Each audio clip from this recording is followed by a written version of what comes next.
Good morning friends, welcome back to my channel.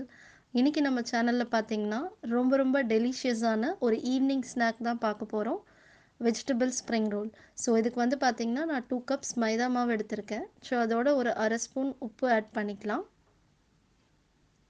ஒரு 1/4 spoon baking soda add பண்ணிக்கோங்க.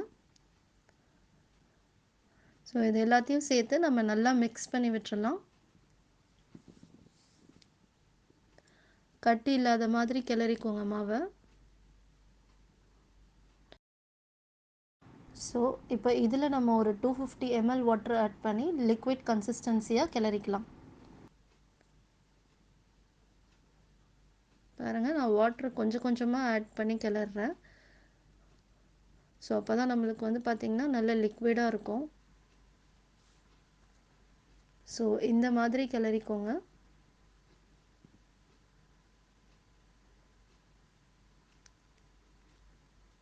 பாருங்கள் friends, மாவு எவ்வளோ தண்ணியாக இருக்குன்னு. இந்த மாதிரி கிளறி வச்சுருங்க. ஸோ இப்போ நம்ம வந்து வெஜிடபிள் ஸ்ப்ரிங் ரோலுக்கு ஸ்டஃபிங் பண்ண ஆரம்பிச்சிடலாம். ஸோ இதுக்கு பேனில் பார்த்திங்கன்னா நான் ஒரு 2 டேபிள் ஸ்பூன் ஆயில் ஊற்றிருக்கேன். ஸோ அதில் சின்ன சின்னதாக கட் பண்ண ஒரு 4 பல் பூண்டும் ஒரு துண்டு இஞ்சியும் ஆட் பண்ணியிருக்கேன். இதை நல்லா ஃப்ரை பண்ணிவிடுங்க. ஸோ இப்போ ஒரு பாதி ஆனியன் வந்து பார்த்திங்கன்னா நீட்டு வாக்கில் நான் கட் பண்ணி வச்சுருக்கேன். ஸோ அதையும் ஆட் பண்ணிக்கலாம். அண்ட் ஒரு பாதி கொடை மிளகாவையும் அதே மாதிரி மெலிசாக கட் பண்ணி வச்சுருக்கேன், அதையும் ஆட் பண்ணிக்கிறேன்.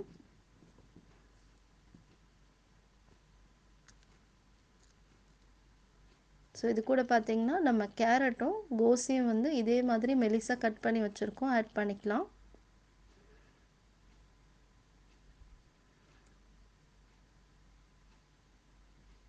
ஸோ எல்லாத்தையும் சேர்த்து நல்லா மிக்ஸ் பண்ணிவிடுங்க. ஸோ இதோடு ஒரு அரை ஸ்பூன் சால்ட் ஆட் பண்ணிக்கோங்க. ஒரு அரை ஸ்பூன் மிளகுத்தூள், ஒரு 1/4 டீஸ்பூன் வினிகர், ஒரு அரை spoon soya sauce, chilli sauce வந்து பார்த்திங்கன்னா ஒரு 1/2 ஸ்பூன் போல் ஆட் பண்ணிக்கோங்க. ஸோ இது எல்லாத்தையும் சேர்த்து நல்லா மிக்ஸ் பண்ணிவிடுங்க. ஸோ இப்போ வந்து பார்த்திங்கன்னா ஸ்டஃபிங் ரெடி ஆகிடுச்சு. ஸோ நெக்ஸ்ட்டு நம்ம கிளறி வச்சுருக்கிற மாவில் வந்து பார்த்திங்கன்னா ரொம்ப மெலிசாக வந்து ஒரு தோசை சுட்டுடலாம். ஸோ இதுக்கு ஆயில் எதுவுமே ஆட் பண்ண வேண்டாம். ஸோ டைரெக்டாக பேனை வந்து சிம்மில் வச்சுட்டு நீங்கள் இந்த மாதிரி மெலிசாக தோசை மாதிரி சுட்டுருங்க.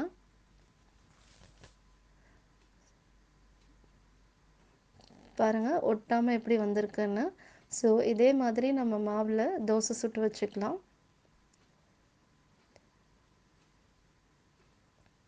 ஸோ இப்போ வந்து பார்த்திங்கன்னா நான் அதில் ஒரு தோசை எடுத்திருக்கேன்.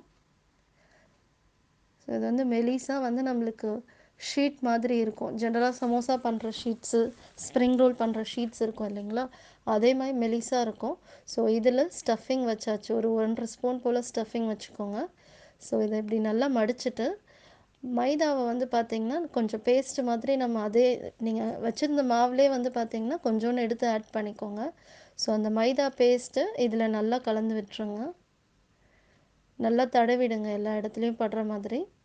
ஏன்னா நம்ம வந்து சீல் பண்ண போகிறோம். ஸோ பார்த்திங்கன்னா இந்த 2 ஓரத்துலேயும் இப்படி மடிச்சிடுங்க.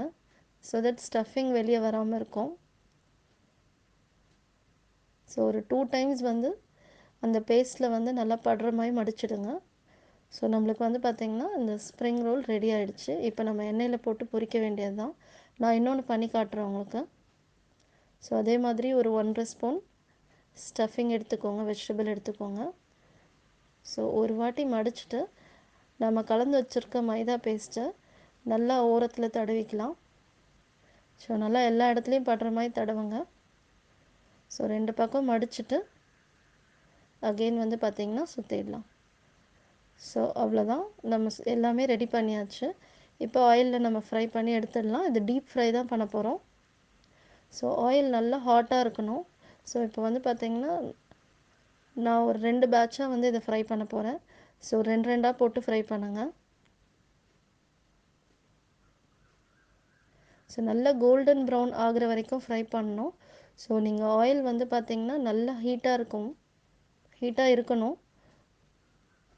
பாருங்கள், நான் ஒரு 5 மினிட்ஸ் வந்து நல்லா ஹீட்டில் ஃப்ரை பண்ணியிருக்கேன். ஸோ கோல்டன் ப்ரௌனில் வந்துருச்சு. இப்போ செகண்ட் பேட்ச் ஆட் பண்ணிக்கிறேன்.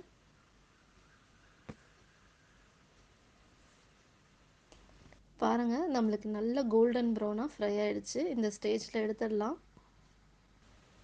ஸோ இப்போ பாருங்கள் ஃப்ரெண்ட்ஸ், எல்லாமே நம்ம ஃப்ரை பண்ணி எடுத்துட்டோம். ரொம்ப சீக்கிரமாக வந்து பார்த்திங்கன்னா வீட்டிலே நம்ம இந்த ஸ்ப்ரிங் ரோல் ரெடி பண்ணிட்டோம். ஸோ கடையில் வாங்குகிற மாதிரியே எவ்வளோ சூப்பராக இருக்குது பாருங்கள். ஸோ இப்போ டேஸ்ட் பண்ணி பார்த்துடலாம். வாவ்! நிஜமாவே ரொம்ப சூப்பராக இருக்குது. நீங்களும் இந்த சிம்பிள் ரெசிபியை உங்கள் வீட்டில் ட்ரை பண்ணிவிட்டு எப்படி இருந்ததுன்னு சொல்லி எனக்கு கமெண்ட்டில் சொல்லுங்கள். இந்த வீடியோ உங்களுக்கு பிடிச்சிருந்ததுன்னா லைக் பண்ணுங்கள், என்னோடய சேனலை சப்ஸ்கிரைப் பண்ணுங்கள், மறக்காமல் பெல் பட்டனை ப்ரெஸ் பண்ணிடுங்க. தேங்க்யூ ஃபார் வாட்சிங்.